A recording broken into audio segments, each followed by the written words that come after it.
గురుగారు, ఇక ఈ వారం అంతా వృశ్చిక రాశి వారికి ఎలా ఉంటుంది? వృశ్చిక రాశి వారికి 3 గ్రహాలు యోగిస్తున్నాయమ్మా. సప్తమంలో గురువు, పంచమంలో శుక్రుడు, లాభంలో కేతువు. ధనయోగం విశేషంగా ఉంటుంది. నూతన పెట్టుబడులు విజయాన్ని ఇస్తాయి.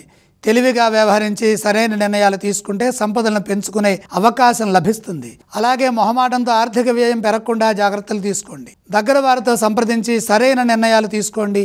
ముఖ్య కార్యక్రమాల్లో విజయం కోసం కృషి చేయండి. ధైర్యం విజయానికి సంకేతం. అపారమైన ప్రతిభతో పనిచేసి పెద్దల నుండి ప్రశంసలు పొందుతారు. వెతుకుతున్నది దొరుకుతుంది. బంధాలు బలపడతాయి. ఆనందించే అంశాలుంటాయి.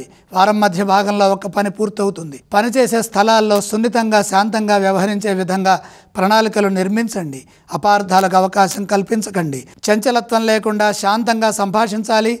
శుభ ఫలితాలు వచ్చే వరకు పనిచేస్తూనే ఉండాలి. చెడు ఏమాత్రము ఊహించవద్దు. వ్యాపారంలో సమయస్ఫూర్తిని ప్రదర్శించండి.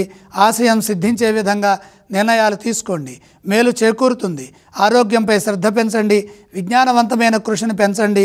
కాలానికి తగ్గట్టుగా ఆశయాలు సిద్ధిస్తాయి. సమిష్టి కృషి విజయానికి సంకేతం. దగ్గర వారితో కలిసి ఆనందించే అంశాలున్నాయి. వృశ్చిక రాశి వారు ఏ స్తోత్రం పఠిస్తే బాగుంటుంది? వృశ్చిక రాశి వారు విష్ణు ధ్యానం చేయడం మంచిది. వీరు ఏ ఆలయాన్ని సందర్శించాలి? మిశ్రమ గ్రహయోగం ఉన్నది కాబట్టి విష్ణువుని దర్శించండి. వీరు ఏ దానాలు చేస్తే ఈ వారం అంతా కూడా బాగుంటుంది? అష్టమ కుజయోగం ఉన్నది.